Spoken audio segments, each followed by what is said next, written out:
sacred Chuku, look with favor upon your abject supplicants and cast the mantle of your protection around our shoulders. In the name of the power, give of your generous bounty, so that we may serve your needs forever. Our flesh and our blood are yours. Behold your bride.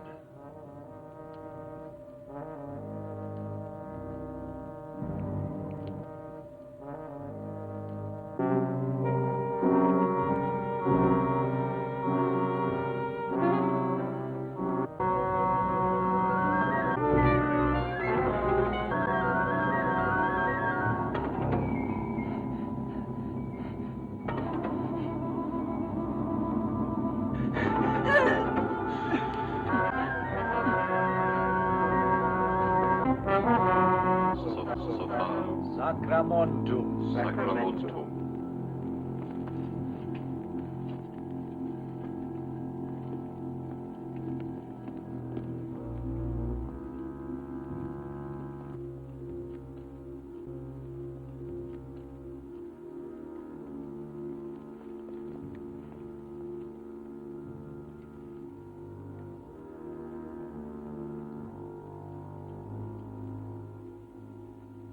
O great Chuku,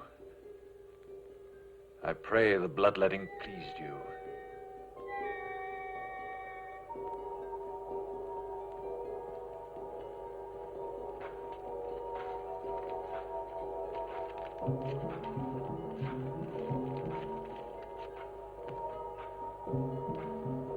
For your humble subject lives in your shadow.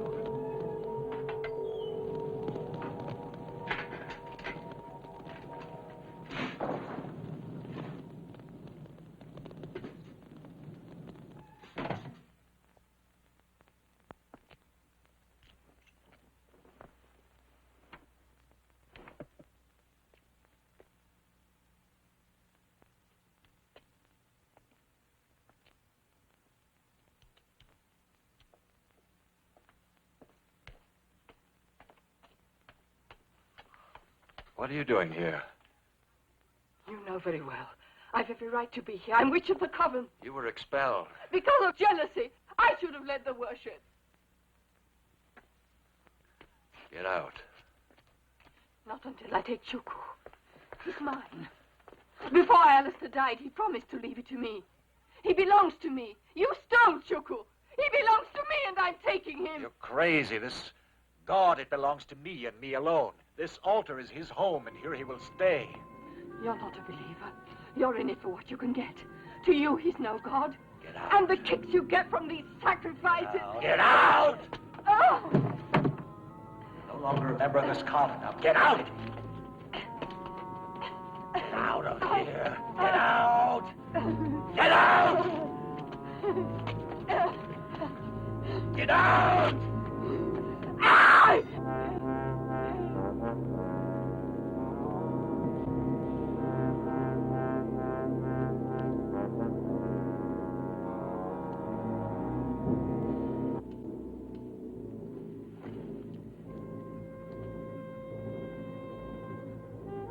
Here is your sacrifice.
Good morning, Neil. Ronnie, your room is a mess. Why in the hell don't you clean it up?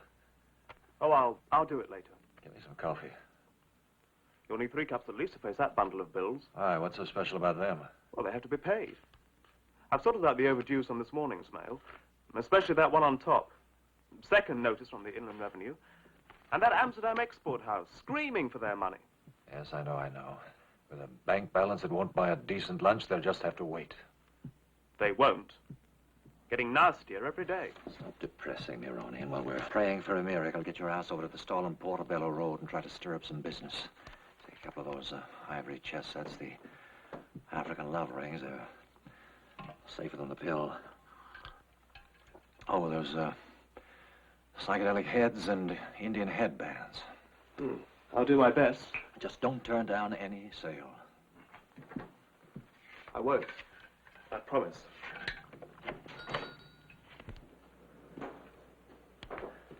Good morning. May I help you? I'm Detective Sergeant Wall. This is Detective Constable Russet. Are you Mr. Neil Mottram? Yes. You know this woman?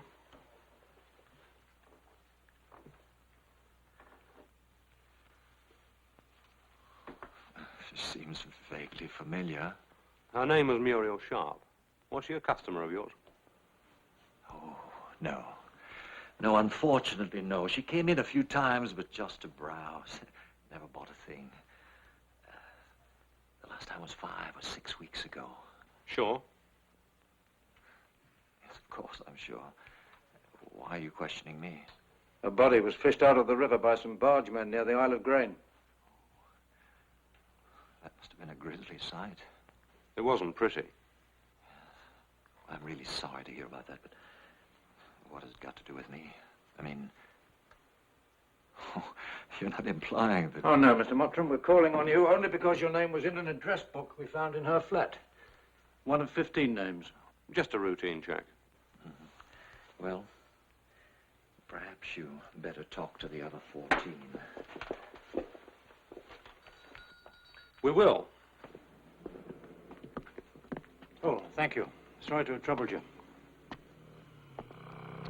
I don't like that bugger. Now, cool it, lad, and don't jump to conclusions. The woman wasn't robbed, and according to the coroner's report, was not sexually molested. But before anything else, we have to find a motive. Motive or not, I still don't like that arrogant bastard.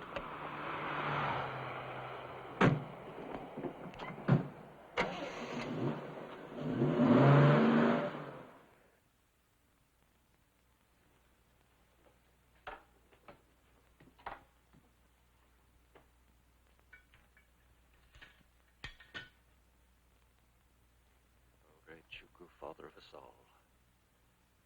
Listen to me as I pay tribute to you, master of my fate. Bear me no evil if I remind you, all-powerful, all-generous Chuku. I gave you that depraved witch, Muriel Sharp, as your sacrifice in blood. Days and nights have passed. If I am to serve you again, I beseech your help.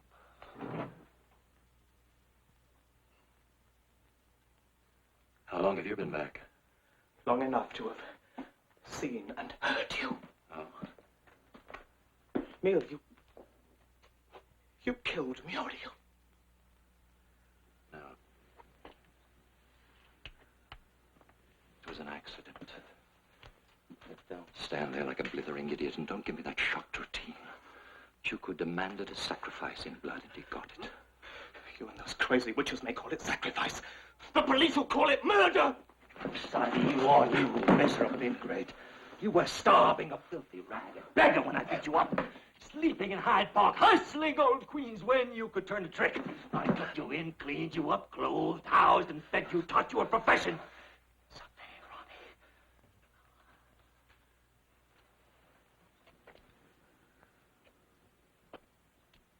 Ronnie. All of this will be yours. Please, Neil, I'm not ungrateful. I even tried to bring you under Chuku's protection. I know, but I'm not convinced. I don't believe. I don't feel as you do about this bloody silly idol. Dare utter one word against Chuku. It's only for your good, for your safety. You risk everything for this idol. And what has it brought us? Look at the fix we're in. No luck at the store and nothing here. If we can't raise the rent, we're going to have to pack up.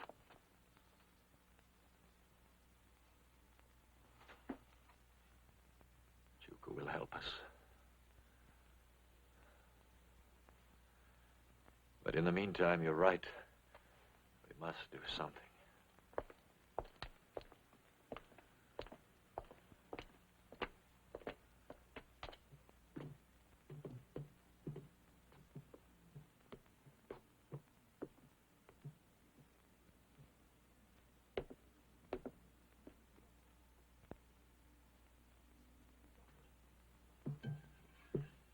Not the Ming vases.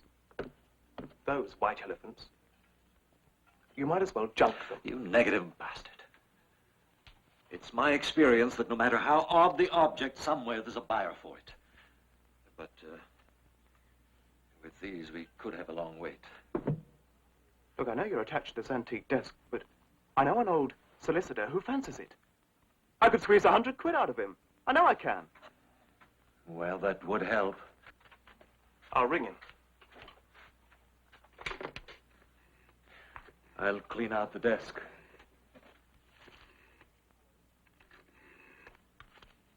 Hello? Mr. Castle? Oh, this is, Ronnie of Neil Mottram's antique shop. You remember that desk you were interested in? Damn it. Hello? Mr. Castle? Oh, it's that desk you were interested in. Well, it just so happens to be...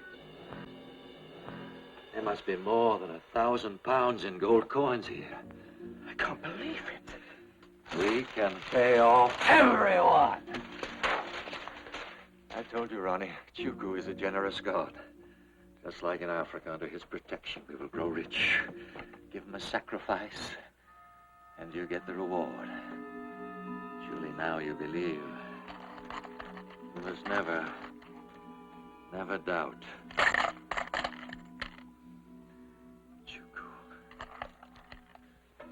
Our sacred Chuku.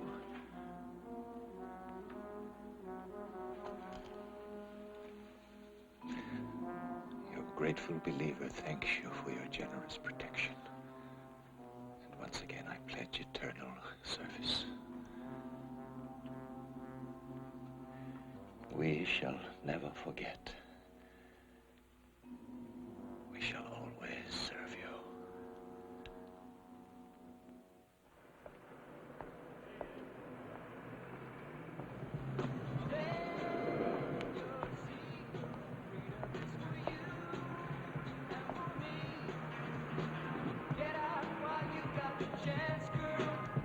We could dance with the world outside, 'cause freedom and romance are there, so freewheeling in style for a while. Take off and make for the sun, girl. You're the one, only you can decide. So now is the time to have fun, girl. Freewheeling in style for a while.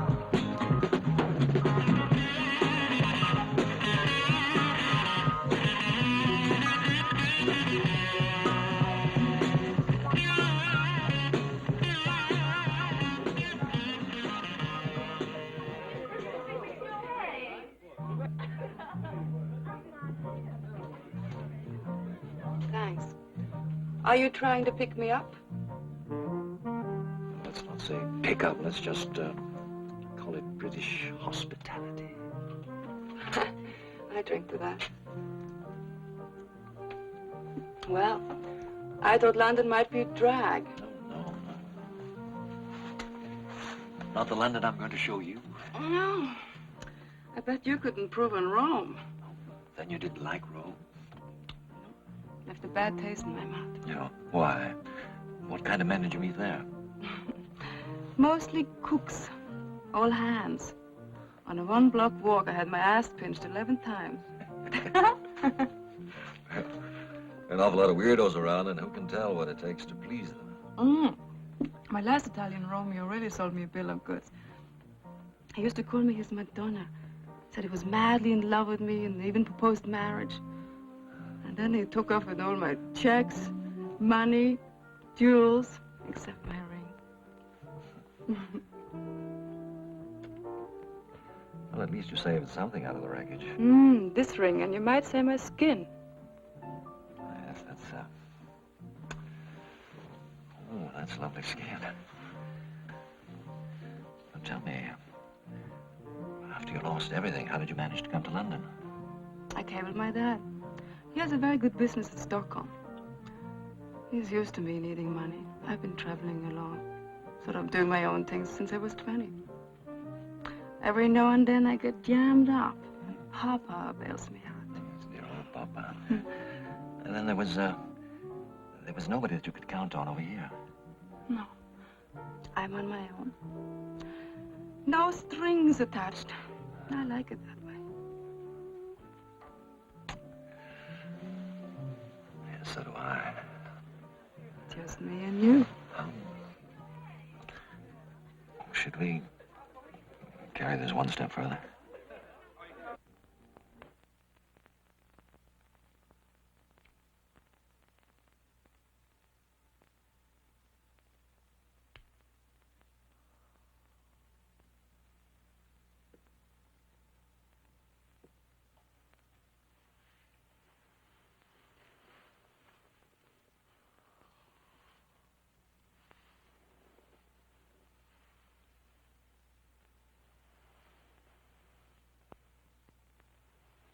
Every bone in my body is relaxed.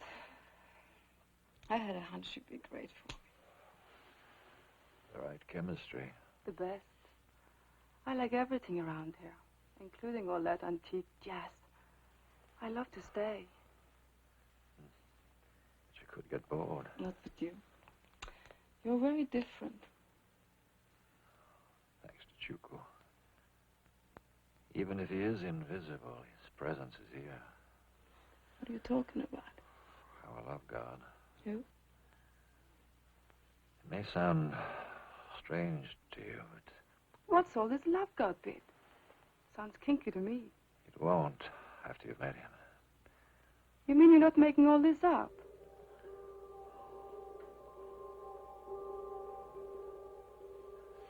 Come with me, Elena. Come. I want to present you.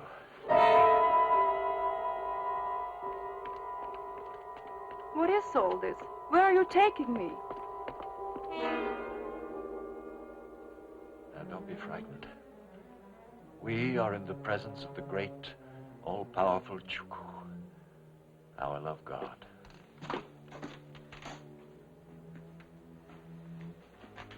Show him that you are not frightened.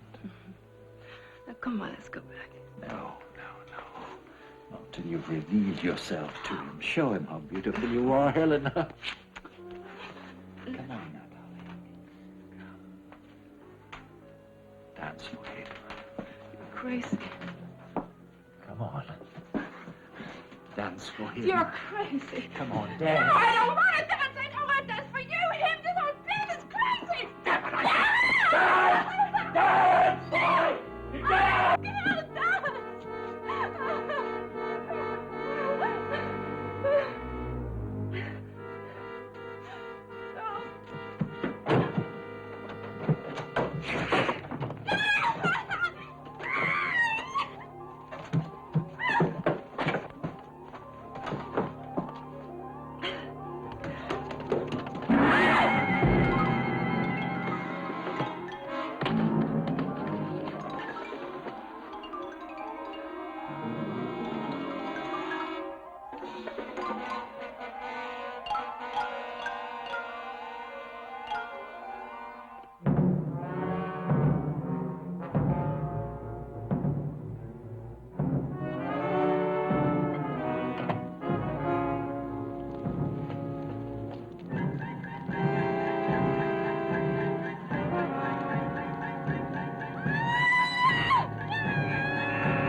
Chuko.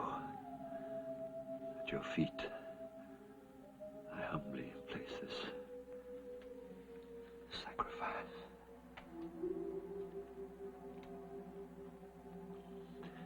And once again, I pledge eternal service.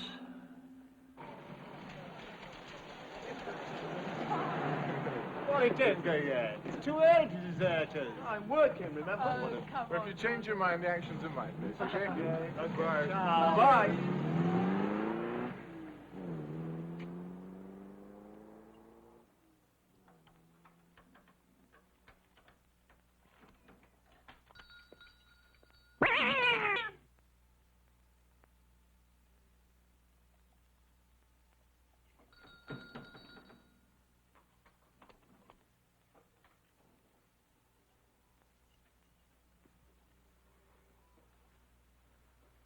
Where the hell have you been? You're never around when I really need you. You told me to get lost tonight. Oh, shut up. I've been sitting here waiting for you. Come and help me. Neil, what happened?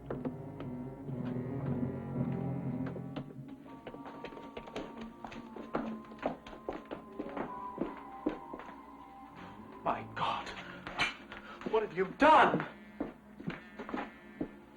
Who is she? Stop asking stupid questions. Help me to roll her onto this. But I can't. Now, don't get squeamish on me. Do as I tell you. What about the rest of her clothes? I've already burned them. Now we've got to get rid of her. Take the robe off and burn that too.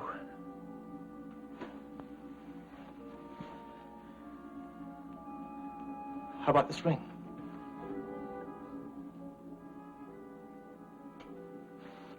I'll leave it where it is. Come on.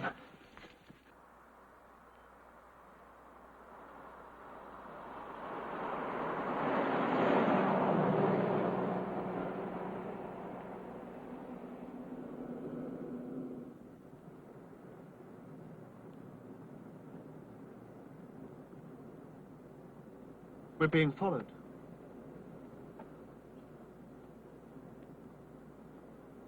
No, it's a lorry. It wants to pass.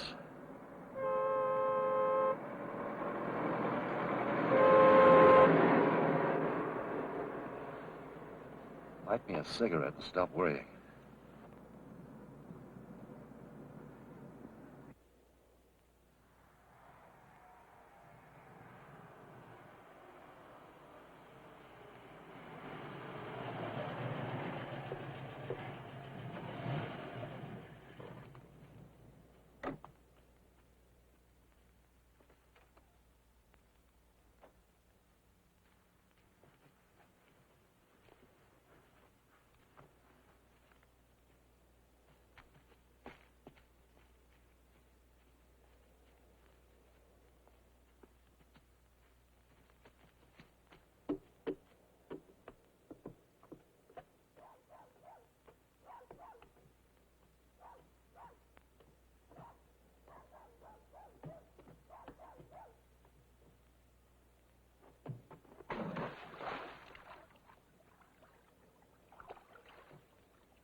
No doubt about it. These are genuine Ming vase from the Fourth Dynasty. I'm inclined to agree. And if I may intrude, gentlemen, please note the excellent state of their preservation, especially when you consider that they date back to the 15th century. Oh, yes. Except for natural aging process, not a crack, not even a bruise. Yes, indeed. Their condition is quite remarkable. Yes. If I may ask, how did you come by them?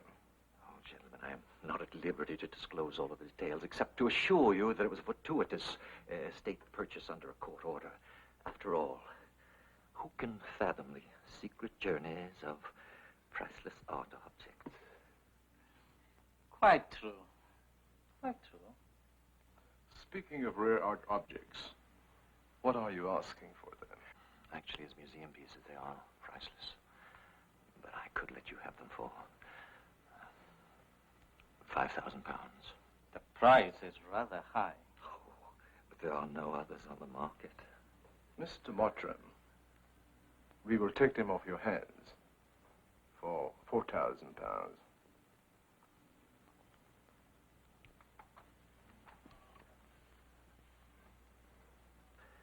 I must say, you drive a hard bargain. 4,000 is our limit. Gentlemen, they are yours. £4,000. That's absolutely incredible. You saw it happen with your own eyes. Here is the proof. We can do anything we want. I know it'll be perfect. Let's close the shop and go to Mallorca. I've been dreaming of the beach, and you could do with a holiday. Let's live it up. You've got it in your hands. Ronnie, let me bring you back to Earth. A lot of work has to be done. Some of this money goes right back into improving the shop, more, better merchandise, and you're forgetting the most important thing. Our first move is not of pleasure, but to remember who made this windfall possible. We must thank Chuku. Come along. Identification will be very difficult. We'll have the newspapers publish identikit pictures, artist sketches. What good will that do? With most of her face burned away, who can recognize her? Perhaps someone will report her missing. Don't count on that. You know how many people disappear in London.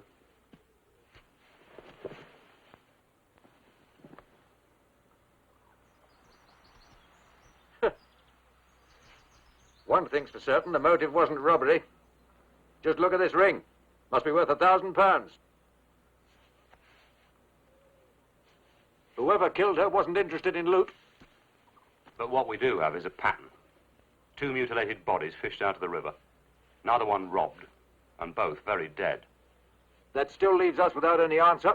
Who did it? That's exactly what the papers will be asking. Who? About 5 feet 4 inches tall, weighing about 9 stone. Caucasian female. Anyone with information, please contact. They'll never find out who did it. People will phone in. Oh, sure. Cranks, lunatics, weirdos. But no one with any reliable information. I was very careful about that after I picked her up. The girl was a drifter, a loner. Her only living relative, Papa, thousands of miles away. And from what she told me about him, not very concerned. I'll wager it'll be months before he even reports her missing. But the police are sure to find out. Ronnie, they've got absolutely nothing to go on. Besides, Chuku will protect us. For how long? Forever. If we serve him.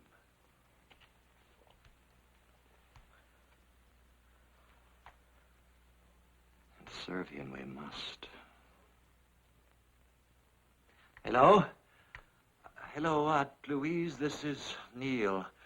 Terribly sorry, but I shall have to postpone my visit. I've been improving my shop and have to take care of some new merchandise. You will forgive me, won't you? What a pity. Yes, well, I know it's a nuisance. I was so looking forward to seeing you. So was I. You know, Neil, I don't get many visitors now at my age. No, you'll certainly outlast me. Well, if you change your plans and you find you can come, I'll be home. Fine, let's leave it at that then, shall we? And do keep well, love. Goodbye. Stephen,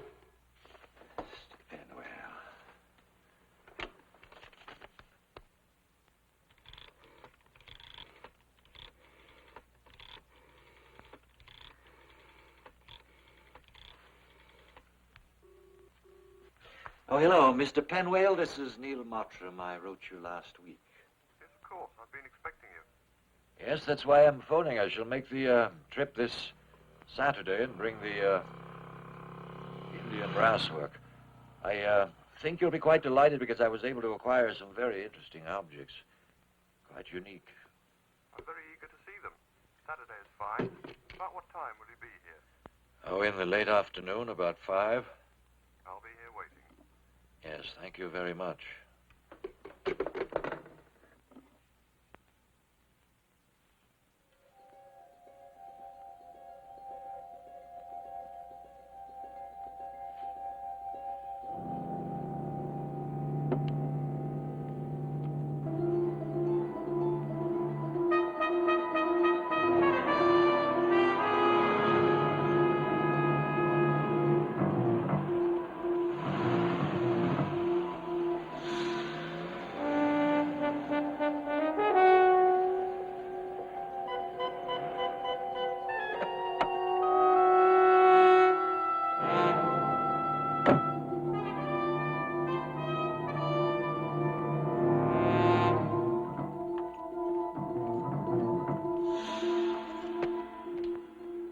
Tell me, Mr. Kingsley Dawson, are you paying cash? Yes. It's the only way I do business.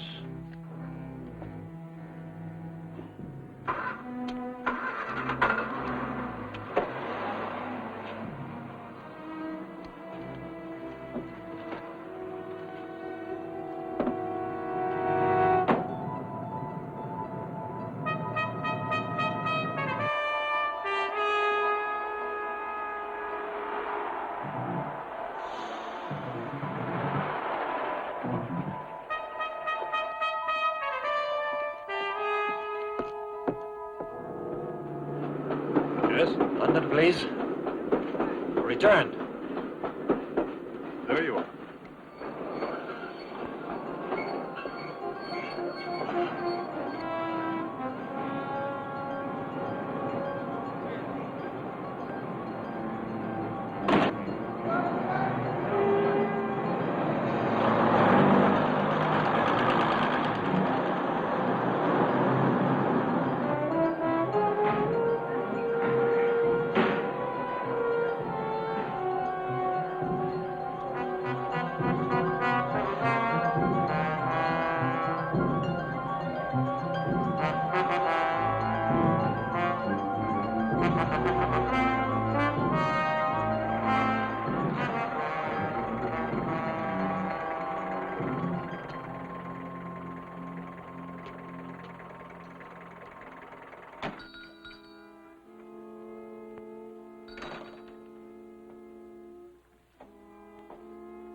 Cool. Rather heavy, isn't it? What's in here?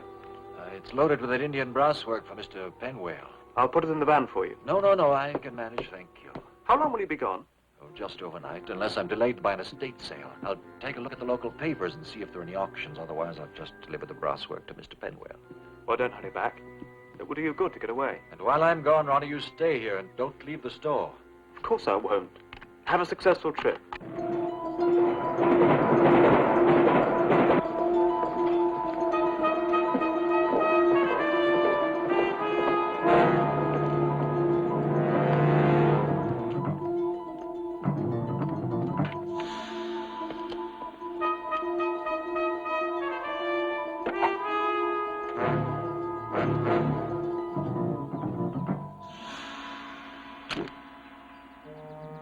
Hello.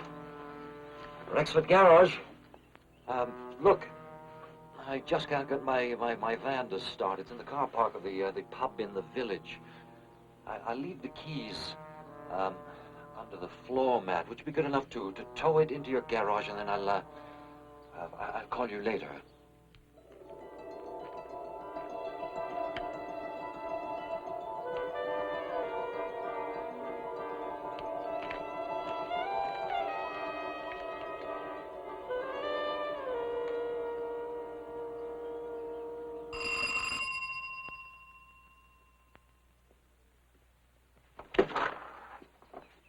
Good evening.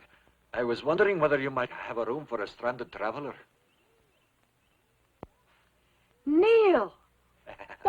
earth are you doing here? Well, come on in. Hello, Dolly. Surprised? Well, yes, but pleasantly. I mean, are you serious about a room? Oh, yes. I've got some business near here. My van broke down just outside of town. I had to tramp around for hours to find a garage for repair. Oh, too bad. Yes, so if you can put me up for the night, but no favors, please.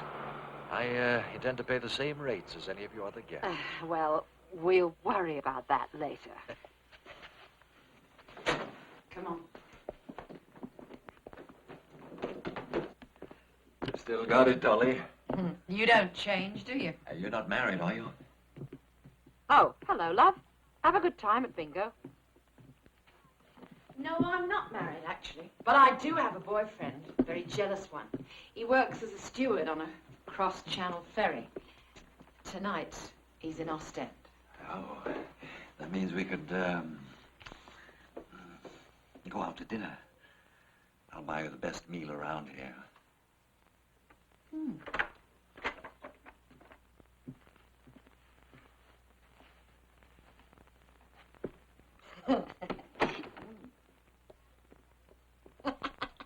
You know, that was the best meal I've had in weeks. Yeah. Oh, I almost forgot. I brought you something for dessert. I'll bring it right down for you.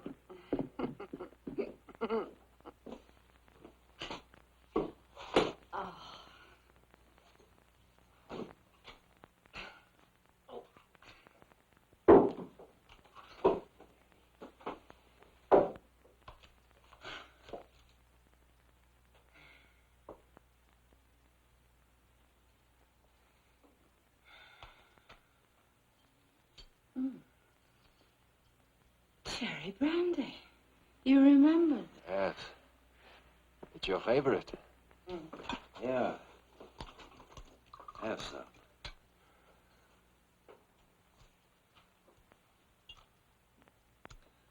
Nice. Bit strong, isn't it? Oh, I don't think so. It's just that you haven't had any lately. And you can have one. Oh, Dolly, I wouldn't dream of cutting in on your cherry brandy. Besides, I had too much wine for dinner. I'm making a pig of myself. Now. Let me be the judge of that. Actually, you look irresistible. Hey, I can't finish the bottle. Why not? You've always had a good head for brandy.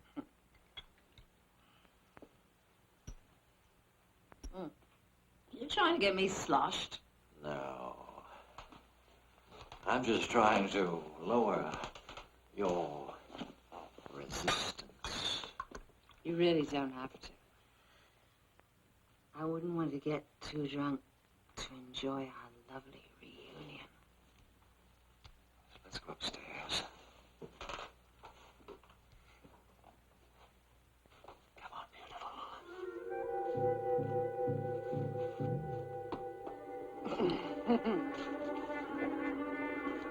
Just one little one for a bonus.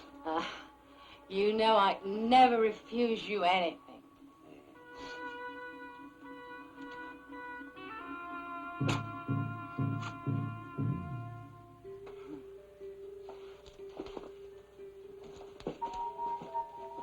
I must look a mess.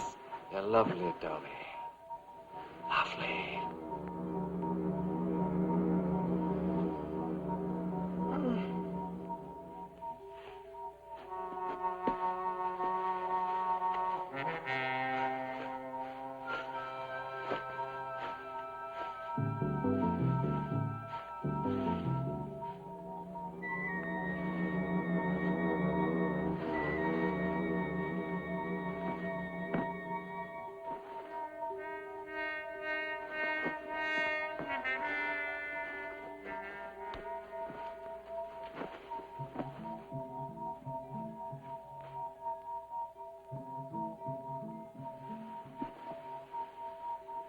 Dolly? Dolly?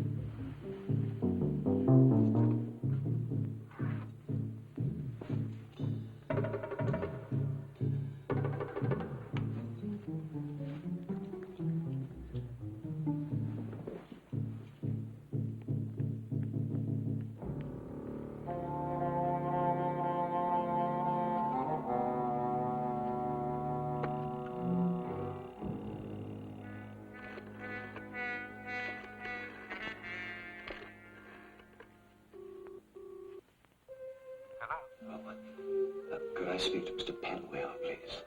I'm sorry, sir. Mr. Penwell is out. This is Mr. Neil Mottram calling. May I leave a message? Of course, sir. Go ahead.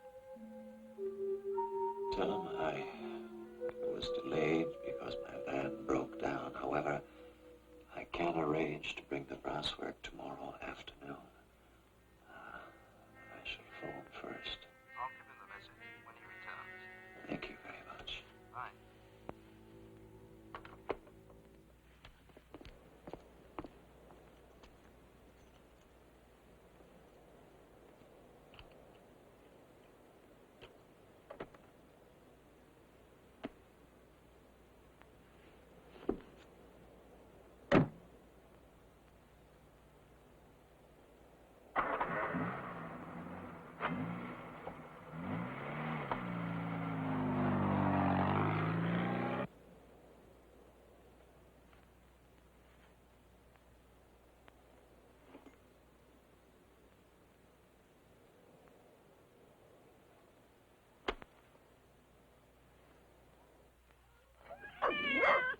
Bruno?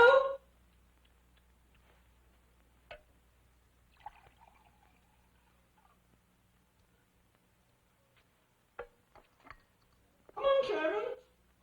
Up to bed. Come on, come on, come on.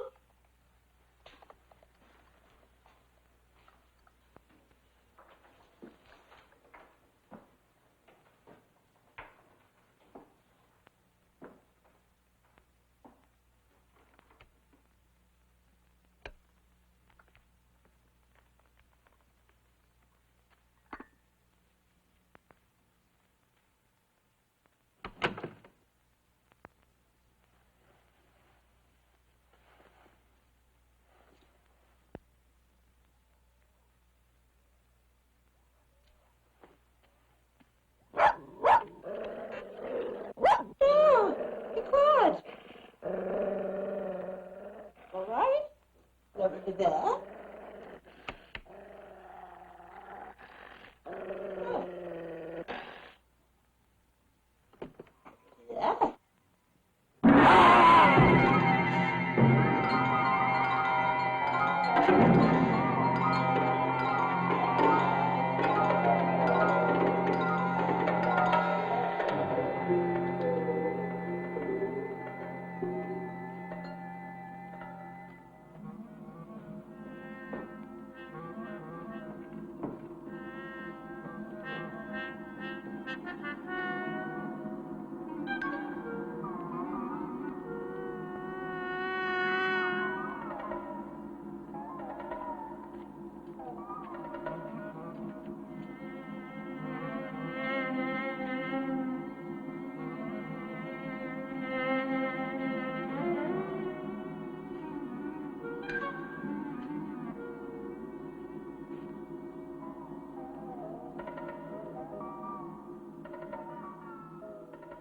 Oh, sacred Chuku, here is the sacrifice I promised you.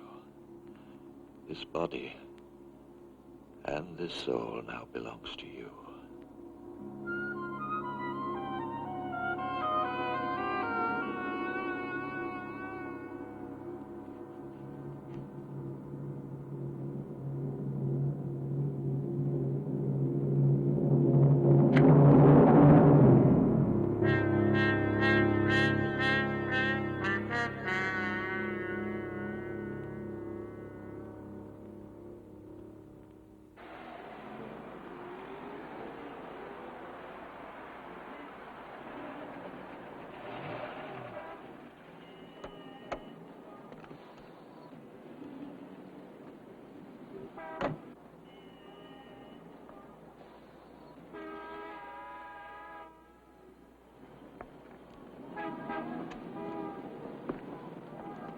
The night boat train about to leave platform 14.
Neil?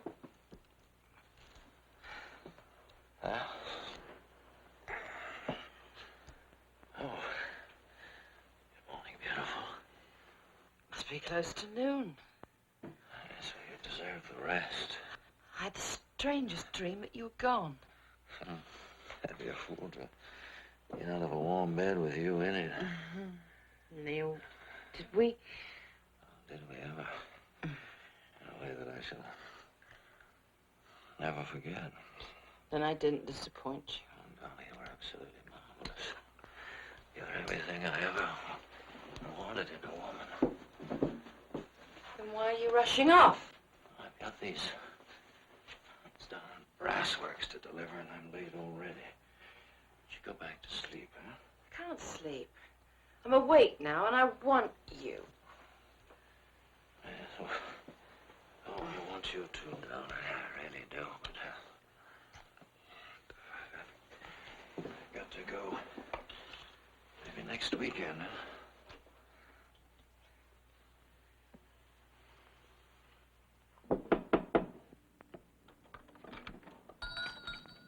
Is Mr. Mottram around? No, he's away delivering an order to a client in the country. Do you expect him back today? I really couldn't say. Are you his assistant? No, I'm his associate, actually. Is that why you work on Sunday? Just a few odds and ends. And besides, I live here. Mind if I have a look around? I couldn't really say no, could I? What's upstairs? Mr. Mottram's flat and a room for me. What's downstairs? The,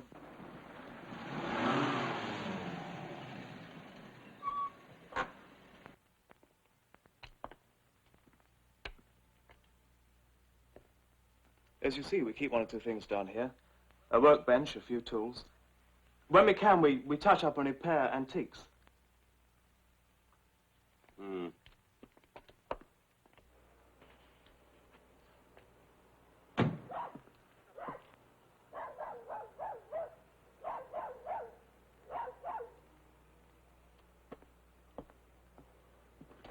Ah, Mr. Mottram. I was hoping you'd get back. What can I do for you? I wonder if you'd be good enough to come along with me. Superintendent Bellamy would like to speak to you. Oh, what about? Something urgent has cropped up. Can you come now? Can't it wait until tomorrow? I've only The just superintendent returned. would like to see you now. Unless you have any objections. Ronnie, take my suitcase upstairs and then park the van.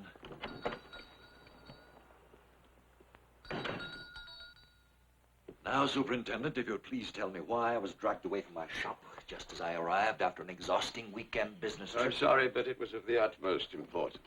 I sent for you because of a Mrs. Louise Nash. My dear old Aunt Louise.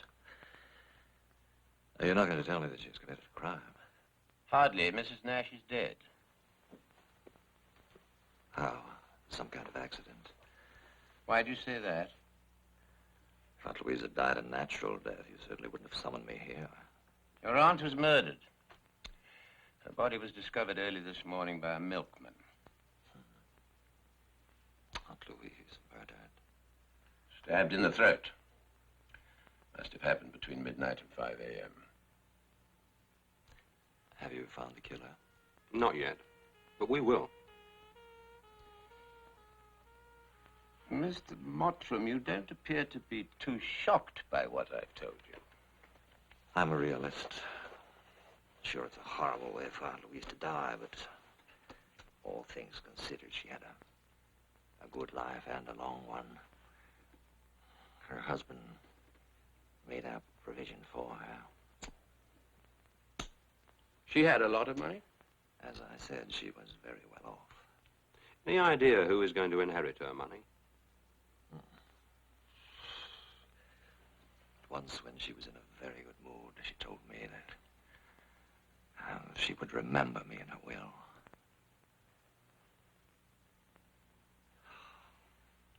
Superintendent,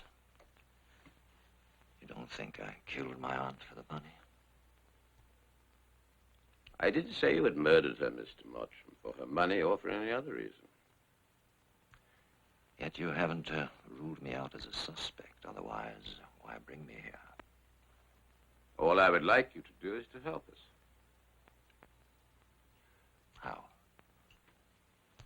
Your aunt has not officially been identified. As her nephew, you could do that. Unless, of course, the sight of her dead body would shock you. I've never seen a corpse, but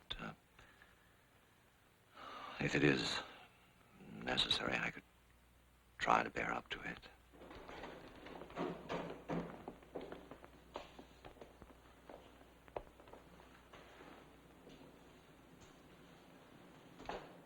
Mr. Montrum, is this your aunt, Mrs. Louise Nash? Yes. A man must be mad to do this and think he can get away with it. Will it be all? Just a formality to sign the identification papers.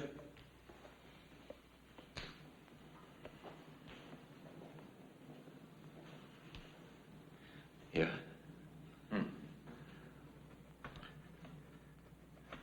Oh, one more thing, Mr. Mottram. As you informed us, you were away over the weekend. That's right. Any special reason? Partly business, partly to renew an old friendship. Perhaps if instead I had gone to visit Aunt Louise, she might still be with us. We know you're tired. Just a few details about where you stayed and who with. Where did you spend Saturday night? In a Kingswood lodging house with an old friend of mine, Miss Dolly Newman. Will Miss Newman be willing to testify to that? It's a rather delicate situation. You could put her in a difficult spot. You see, she happens to be engaged to another man. And I spent the night with her. You're quite a lady killer, aren't you? I do my share. I promise you, Mr. Mottram, I'll be very discreet.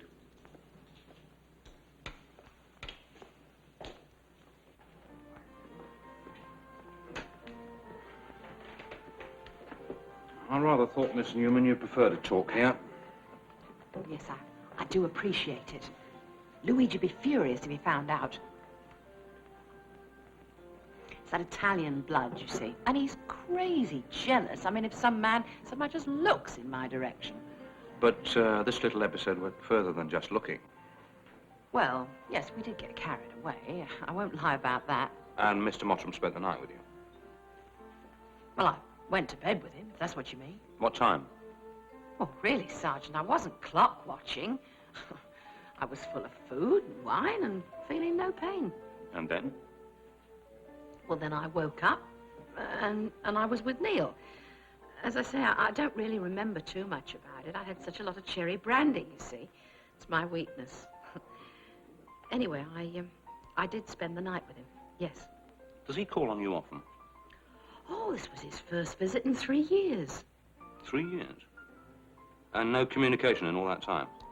You're going to knock me over when he turned up. Apparently he did. Neil's the sort of person it's very hard to forget.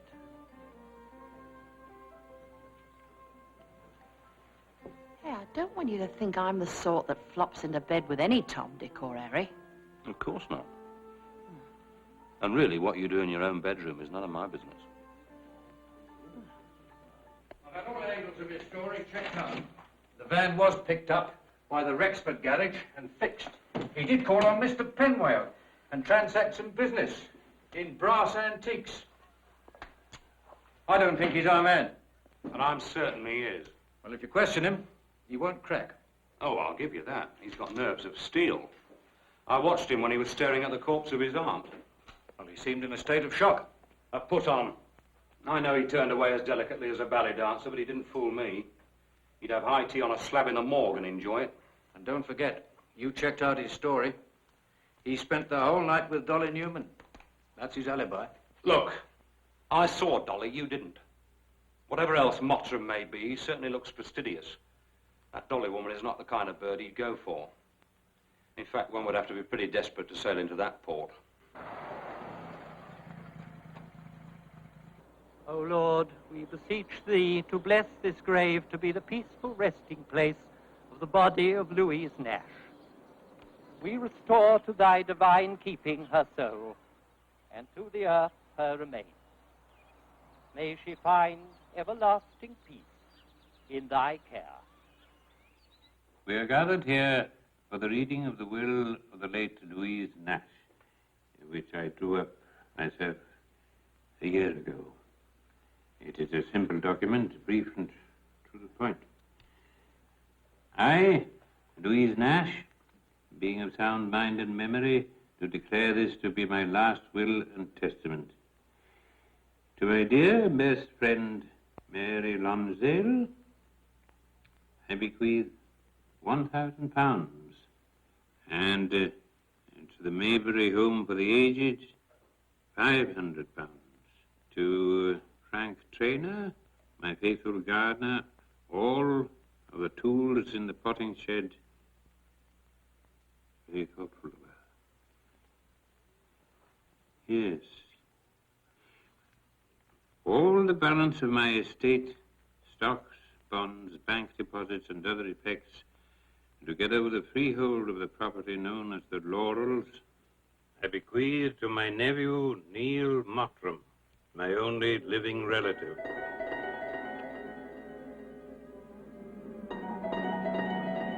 Mr. Mottram? Mr. Mottram? Mr. Mottram? I hate to startle you, Mr. Mottram, but you seem to be lost in your grief. Sorry. Mrs. Lonsdale, Mr. Trainer, would you be so kind as to step into my outer office? My clerk has some papers there for you to sign. Of course.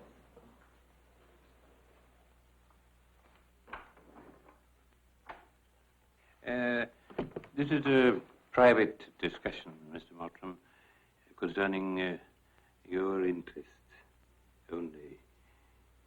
You already know that you are the major beneficiary under your aunt's estate.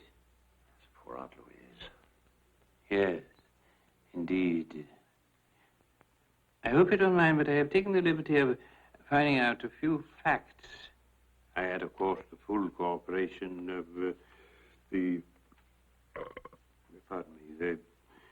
bank manager. I thought you might like to know the amount of your inheritance. Yes, well, I suppose sooner or later one must face up to these matters. Yes, indeed. You must understand that these figures are only estimates. But I would say, exclusive of your aunt's house, and after deducting death duties and all the et ceteras, your total will come to about £25,000.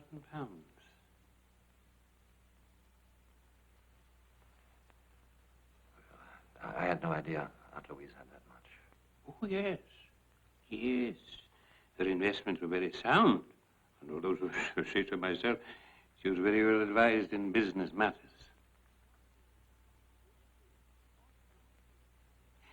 Also, available at the bank in cash on her account is a matter of £1,500, which you can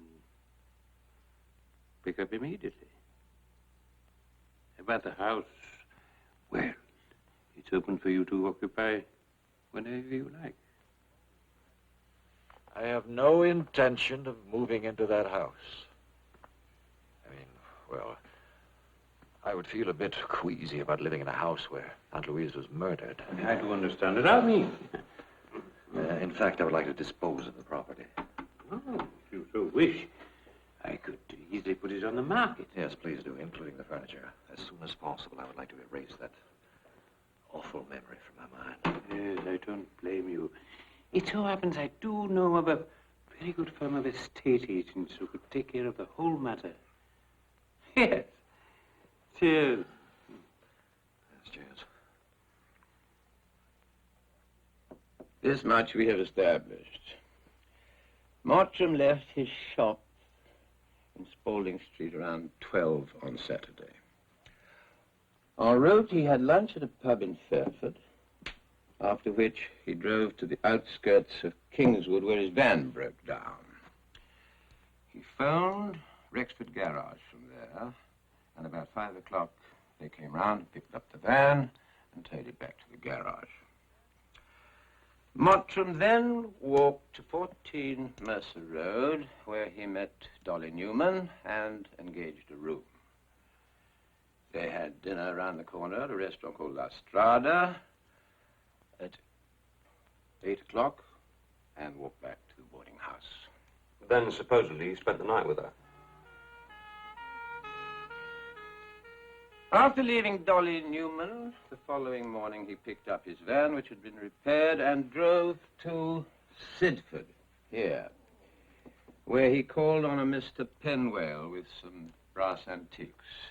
That transaction lasted about 2 hours, after which he drove back to his shop in London. So you see, gentlemen, our investigation of Mr. Mottram as a prime suspect leads to a dead end. Unless he has an accomplice. I can't buy that, sir. I've studied the man. He has the smell of a lone wolf. Still, we have to face the possibility of barking up the wrong tree. He spent the night in Kingswood. 71 miles away in Redcliffe, between midnight and 5 a.m., his Aunt Louise was murdered. His alibi seems airtight. That's what makes me suspicious. His alibi is too good. All openings are covered. He's never said one wrong word. Never made a wrong move. But he will. How can you be so sure? Well, sir, his name has cropped up twice in 3 murders. There are 60 million people living in the British Isles, almost 9 million of them in metropolitan London. I'm no mathematician, but the odds against the same name coming up twice are astronomical. I tell you, he's our man. But proving it is another matter. We need strong evidence to stand up in court.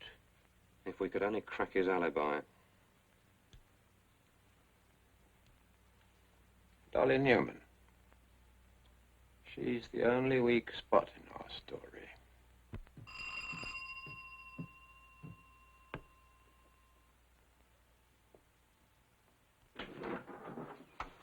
Sergeant? Oh, this is a surprise. Miss Newman, there are some more questions.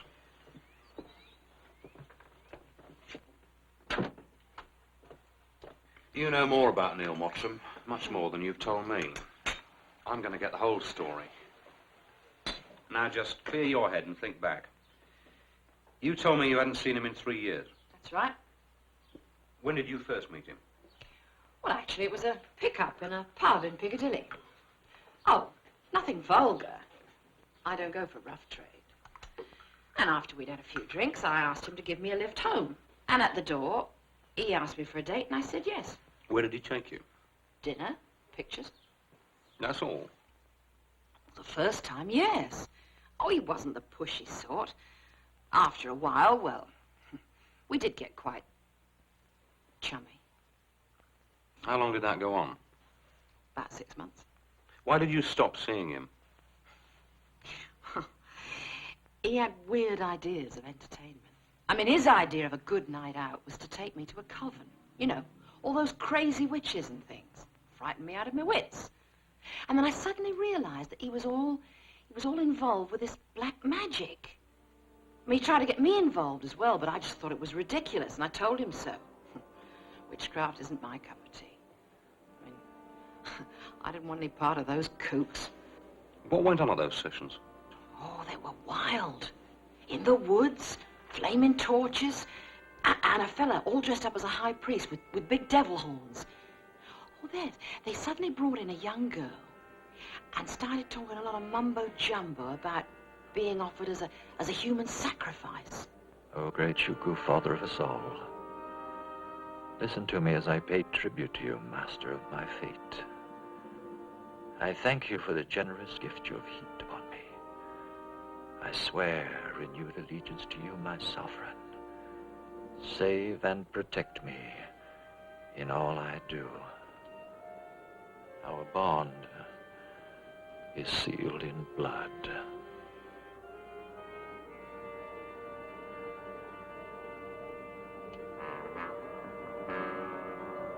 Lord of the night, we make this compact with you, whose power rises from below, and extends over the vast reaches of the earth and the seven seas. We beseech you to grant our wish so that we may serve you. Now repeat after me. Paladino, Osofano, Sacramontum. Witches of the night. The fact that Mottram is tied in with black magic is very significant. There's no law against witchcraft. If people think that they can fly on broomsticks, nobody can stop them. I know that, but when there are ritualistic killings, when there are human sacrifices, it certainly adds up to murder. But I admit we haven't proved it yet. But now there's something concrete to go on.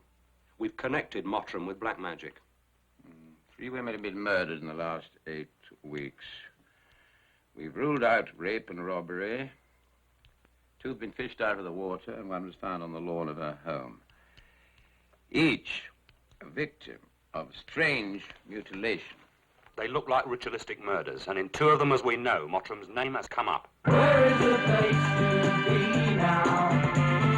What are the names that I should know? Who is the moonlit queen now? Everything's a crazy, so I'm gonna show. Where's the secret star? Hey, Ronnie, look, I think you've got a new admirer. He's been staring at you ever since he came in. He looks absolutely bewitched. I wish he'd go to hell. I think he's trying to pick you up. You can never tell about these businessmen. By day, the executives rattle around their plush offices shouting orders, frightening the poor secretaries, and by night they let their hair down and become screaming queens. Not this one. Not this one. He's coming over. Craze now. Here is the place to be now. These are the names that I should Finish your drink. I want to talk to you. What do you want from me?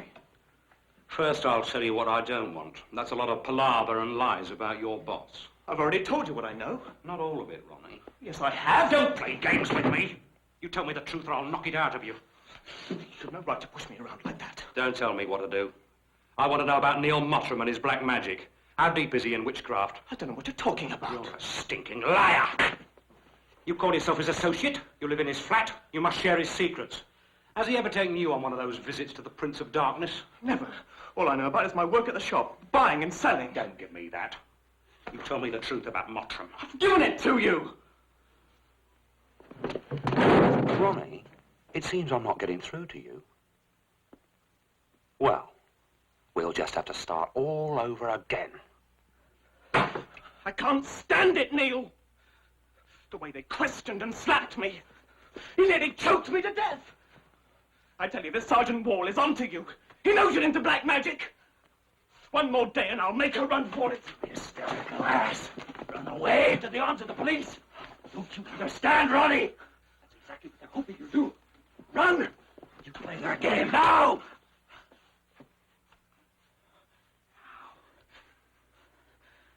Come back to your senses.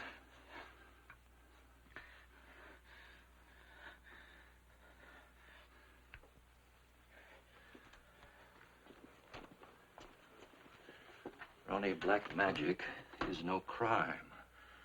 Thousands and thousands of people practice witchcraft. Here.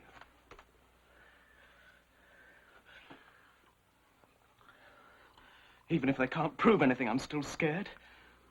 It just doesn't make sense. What doesn't make sense?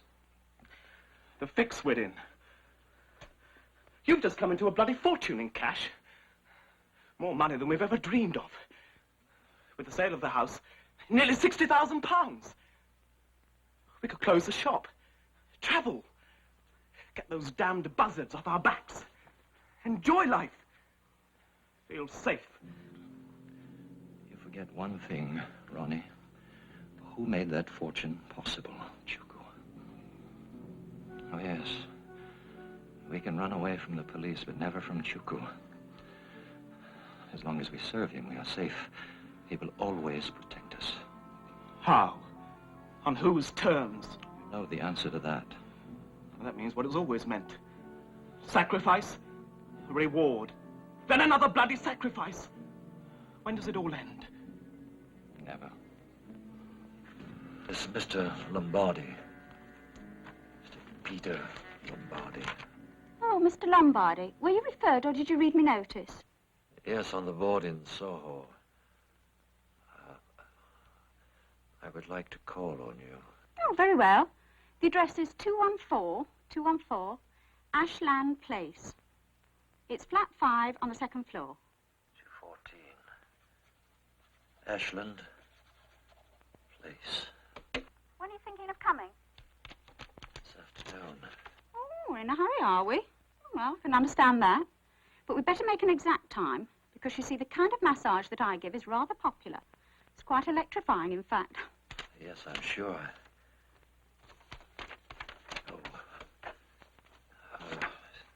2 o'clock, all right? Yeah, 2 o'clock will be fine. Oh, but you better be prompt, because no matter how much time you use up, I always charge the full hour. Of course, some gentlemen are faster than others, but you can have from 2 till 3. Thank you very much. Bye. Bye.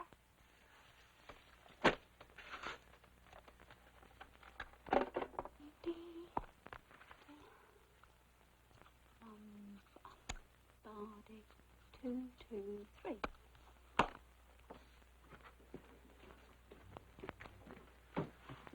Neil, are we having lunch together? No, I've got something more important than food on my mind. Go anywhere you wish. It's Sunday. You're on your own. I'm busy. What are you up to? Another sacrifice for the hungry Chuku?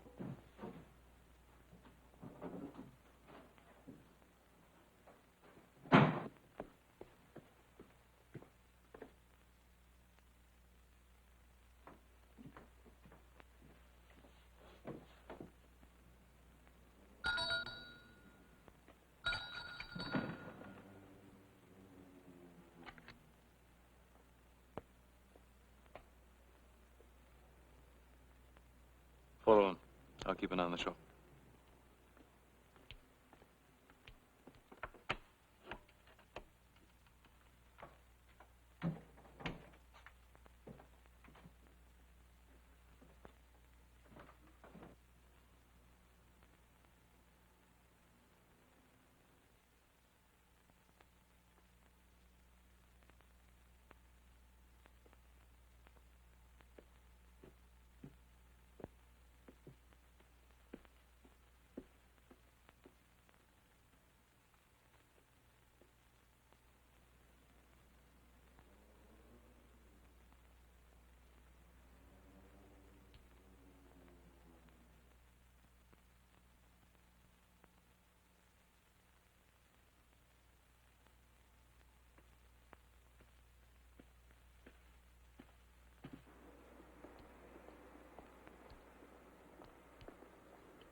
Hello, Ronnie. Hi, Jane.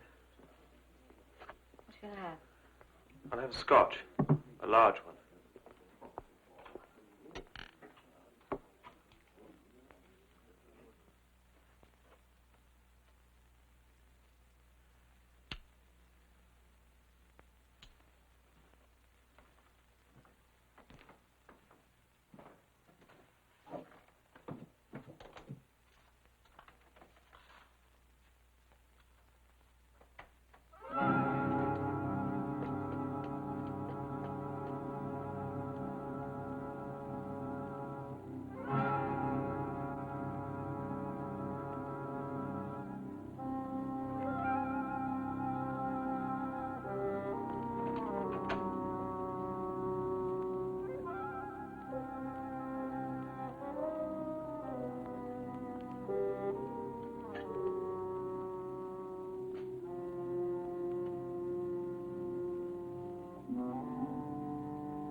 Anything happen? No, nobody came out here. Right. I'll report to Sergeant Wall.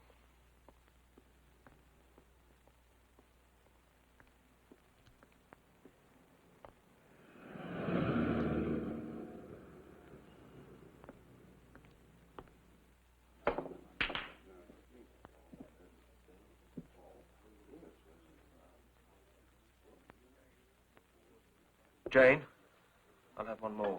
Double. What's it, your birthday?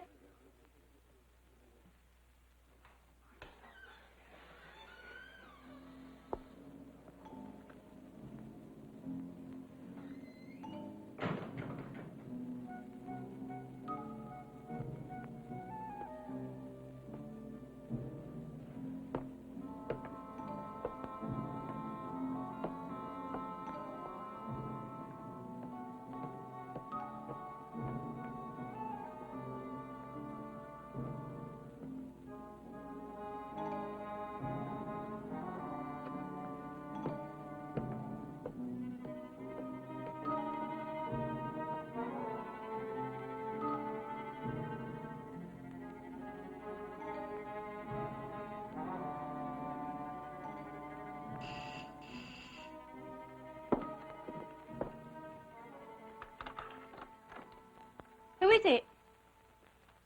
Mr. Lombardi. Oh, I'm Sally. Do come in.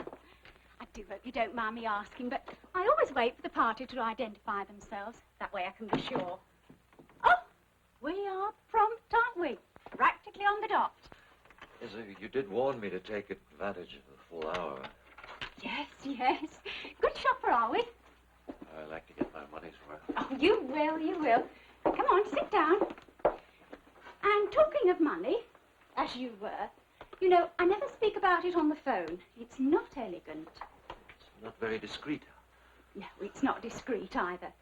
But, of course, we can talk about it now. Mind you, it does depend what you want. I mean, some of my clients require more special treatment. It even takes both of us.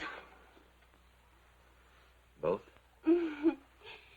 Oh, I'm referring to my flatmate, Myrtle. Of course, if you're one of those foreign kind, you'll have to wait. Because she's out at the moment visiting a sick friend. She'll be back at 3. Oh, I don't think we'll require any help from Myrtle. I'm sure that you can handle things by yourself. Of course I can. I've never had any complaints. Now, come on. This way. Look what we have here. Ultra-red lamp, double voltage vibrator, nerve point penetrator, muscle soother. You name it, we have it. You need it, we use it. Well? Well, now that you've shown me what you can do, how much do you charge? Well, looking at you, I'd say Swedish massage, just for a general tone-up, followed by double voltage vibrator, guaranteed to make a new man of you, comes to £20. It isn't very much, considering. I like to get paid in advance. Advance. That's it. Now, take your clothes off, lie on the couch. Let's pretend it's the doctor's, eh?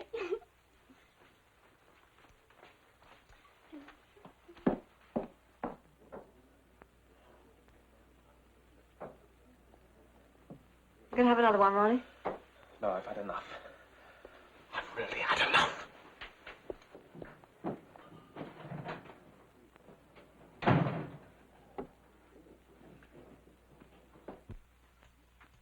Oh, Mr. Lombardi, look at you. Still dressed? I didn't think you were the bashful kind. Then, perhaps it wasn't a massage you came for, eh? Look what we have here. I mean, if you're on the kinky side, oh, we have everything for your pleasure.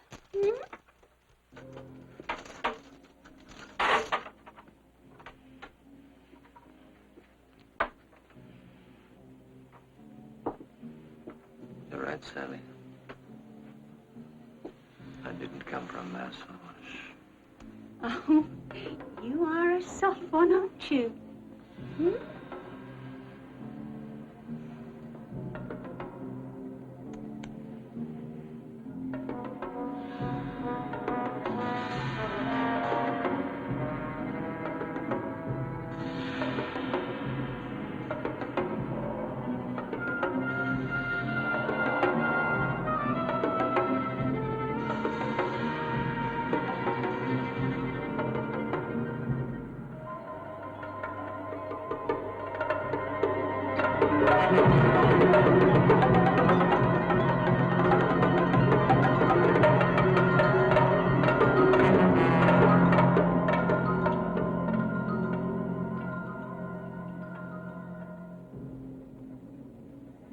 sacrifice,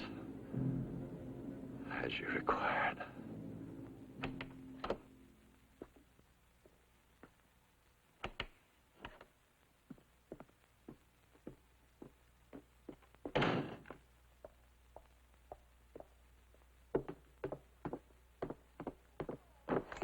I'm so sorry I pushed you, rude sod.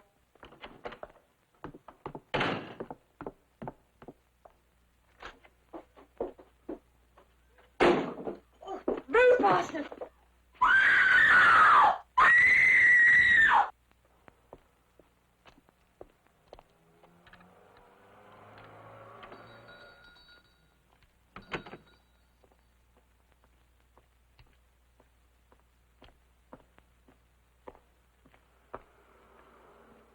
How far did you go? Down to the corner pub. Knocked back quite a load. He had 3 doubles while I sipped half a pint.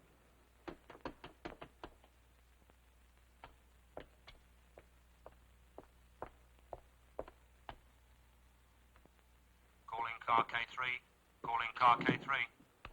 Car K3, Wilson speaking. This is Sergeant Wall. Another girl has been murdered. We're on our way to Mottram's shop and we're bringing armed men.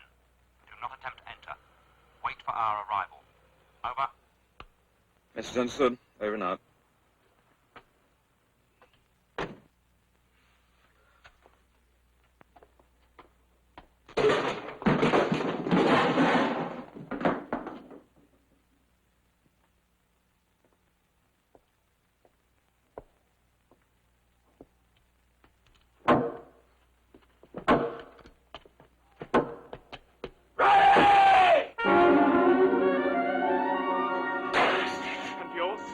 Raving mad! Bloody bastard! Anyway, you bloody cuckoo won't protect you any longer. The police are onto every move you make. Give me that! Give me that! You're insane to think you can keep getting away with murder.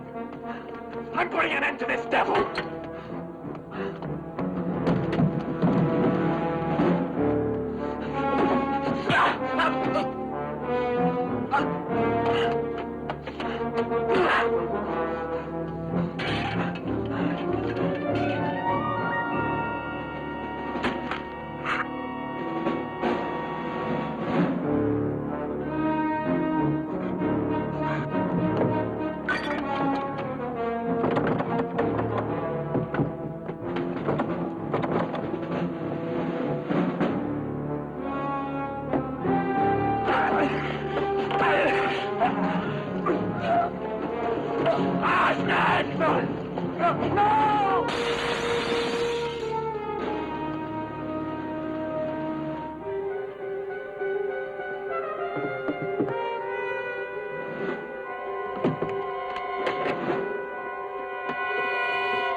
I humbly beseech your protection.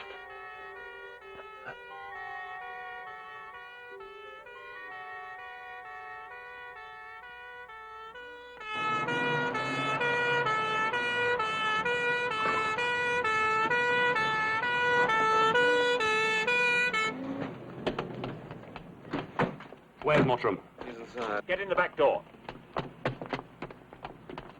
Get this door open, Constable. Come on!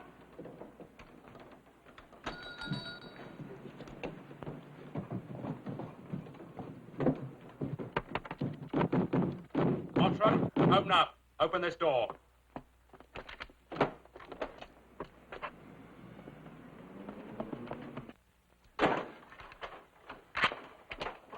Open this door, we'll break it down.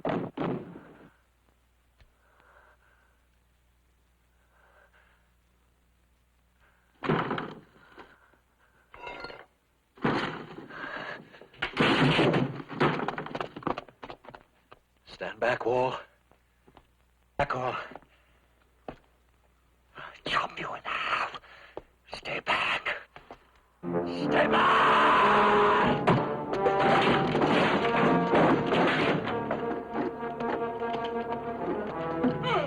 Stand back, back. Stand back! back or I'll let it fly! Stand back, you can't hurt me! Stand back! Come on, Mottram, you bloody lunatic, drop that axe! Don't come near me or I'll let it fly! Can't hurt me!